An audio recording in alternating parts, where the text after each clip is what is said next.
حضرت سیدنا صدیق اکبر رضی اللہ عنہ کا آخری وقت تھا، جان کنی کا عالم تھا، روح پرواز کرنے کو تھی۔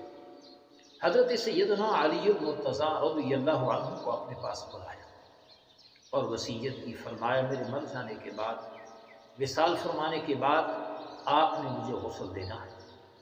میں چاہتا ہوں کہ جن ہاتھوں سے آپ نے نبی کریم علیہ السلام کو غسل دیا، انہی ہاتھوں سے مجھے غسل دیا جائے۔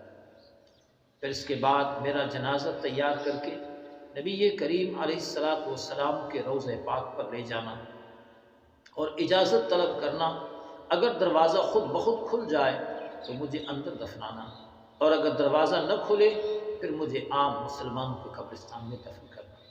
اور فرمایا مجھے میرے پرانے کپڑوں میں کفن دے دینا، کیونکہ نئے کپڑوں کے حقدار زندہ ہیں۔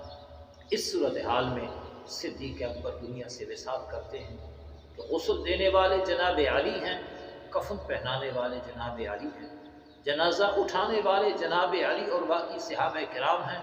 اور پھر جب دروازے مصطفیٰ صلی اللہ علیہ وسلم پہ وہ جنازہ رکھا گیا اور انتظار کی کیفیت ہوئی، اندر سے آواز آئی دوست کو دوست سے ملاؤ۔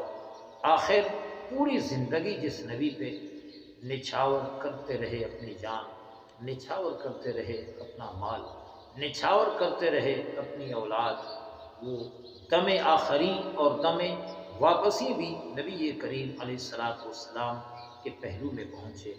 قیامت آ جائے گی لیکن صدیق اکبر کو کوئی نبی کریم علیہ السلام کے دامن کرم سے جدا نہیں کر سکے گا۔